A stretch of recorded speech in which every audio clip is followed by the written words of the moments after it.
now destiny is our subject, but Janet is But our object is... Janet is not required required to do subject. I am not. She could do boats if she wants. I'm doing whatever the hell I want to do. No, you never admit it. That's what everyone's doing. You can't ever admit it. Oh, sorry. It's sort of like being president. I'm doing it. So what the thing is, you have to look for the connection between this piece and this last piece. It shouldn't be my job to have to explain it to you. Just look careful. This piece is called Holding My Skin Together.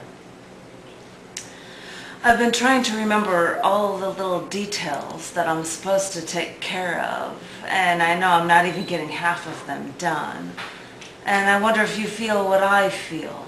Is it just me? Is the stuffing falling out of my insides through the stretched seams holding my skin together? Because I keep finding bits of stuffing falling out and I try to put it back in, but damn it, I can't see the holes, so I just have to work harder, so maybe I'll have a better chance of not losing my insides. Is it just me? Probably, but I'll keep frantically trying to hold myself together.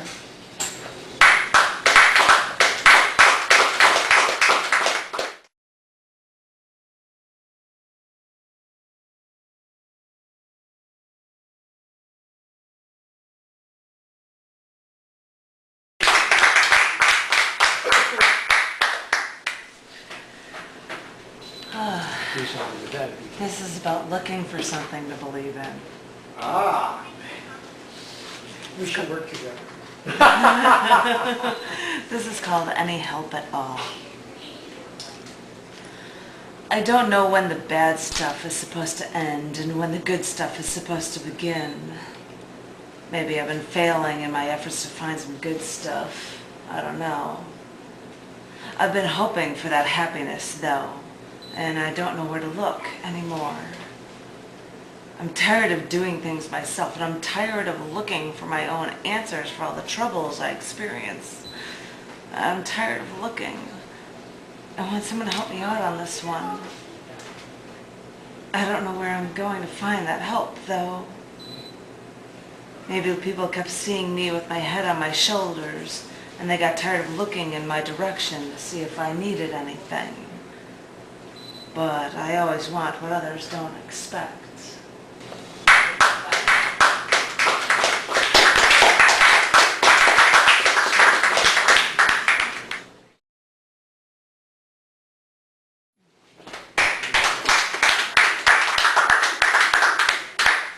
That's about the secular world, Yeah. right? The winter world. You mentioned optimism. This isn't. It's expressing my optimism. Thank you. We have to keep our connection straight. I feel like it was all about optimism. Because I was sitting here looking at what I've got, and I'm thinking, vaguely I can think of optimism in looking for things when a loved one is about to die.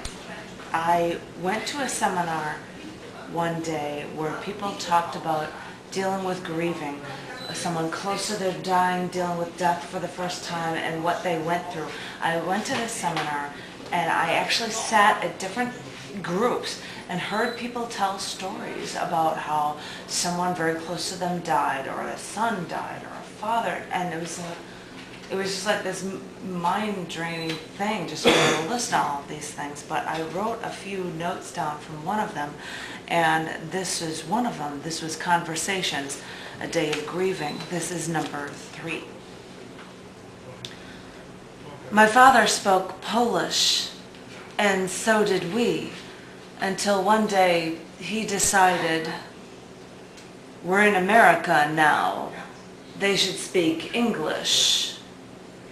So when he wanted to tell us something, he would speak in Polish, and my mother would translate. I'm 30 now, and my father is sick and dying, and he can't understand me. He's here before my eyes, and I can't tell him all the things I wanted to, like I love you.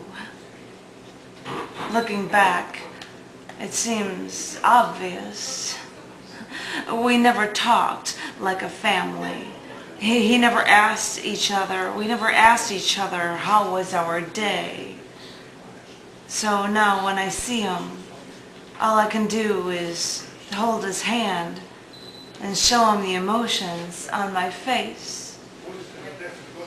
I think he still understands.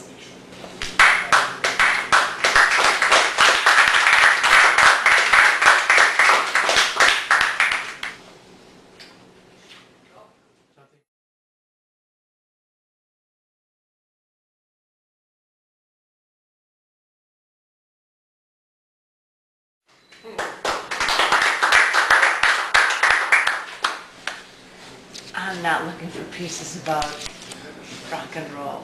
A couple people mentioned references to family, and I was like, I'm just going to go with something related to that. Rock and roll thing. I'm going back to the family thing just because I wanted to, I guess. This one is called Transcribing Dreams 1. I was at the beach, and you were there, and your family too, and at one point your little sister, who isn't really so little anymore, and she pulled me to the side, and she told me that she was pregnant. She loved her boyfriend, she couldn't have an abortion, and she didn't want to tell her parents. And she told me, and I didn't know what to do. Later, still at the beach, she told you and your parents, and you were screaming at the top of your lungs that you were just going to kill her boyfriend, and your mother was babbling, oh, what would the neighbors think, and your father was just speechless. And I know that all of you were hurting her more, and what she needed most was supportive words, someone to hold her. Didn't you think she was scared enough? I wanted to ask. But I didn't. I watched all of you do this to her, this poor little girl. How scared she must have been.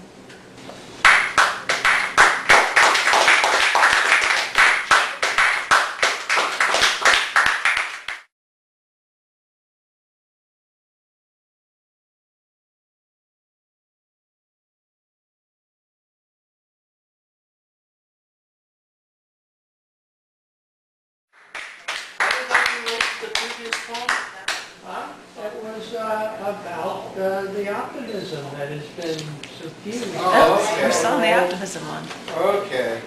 Sure. I thought it must have been something like that, I'm sure.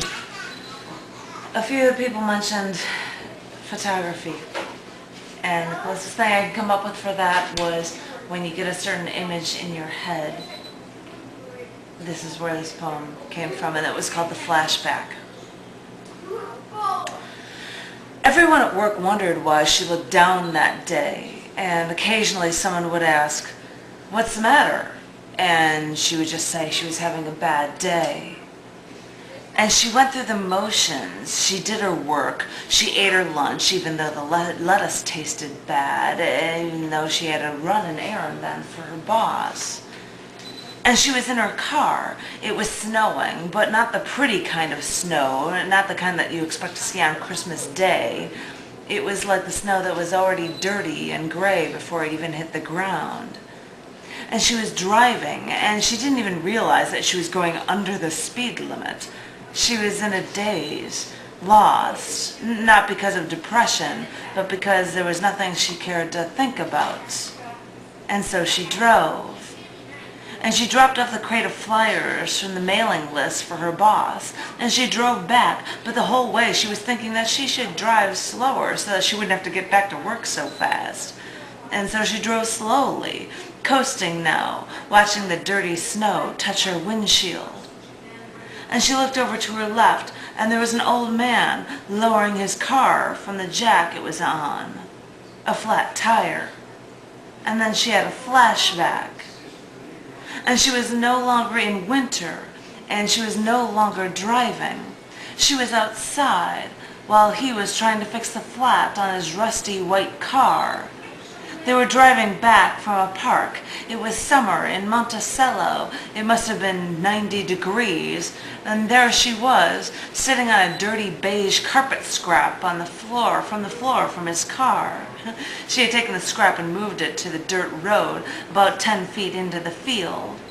And she just sat there, watching him, shirtless, fixing the car so they could drive home. And she wanted to remember it, just like that. And the light turned green. She followed the procession of cars through the graying snowflakes, and she began to forget that it was a bad day, and she didn't mind her days.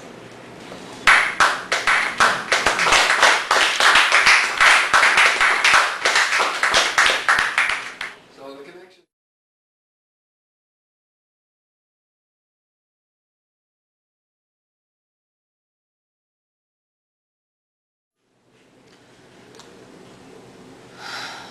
Now, who do I get my nightmares from? Do my nightmares come from you? Are you the one that gave me that pain without trying? Maybe you were trying, maybe you weren't. I can't think of it that way, even after all these years. I just have to think that mistakes were made. By who? I don't know.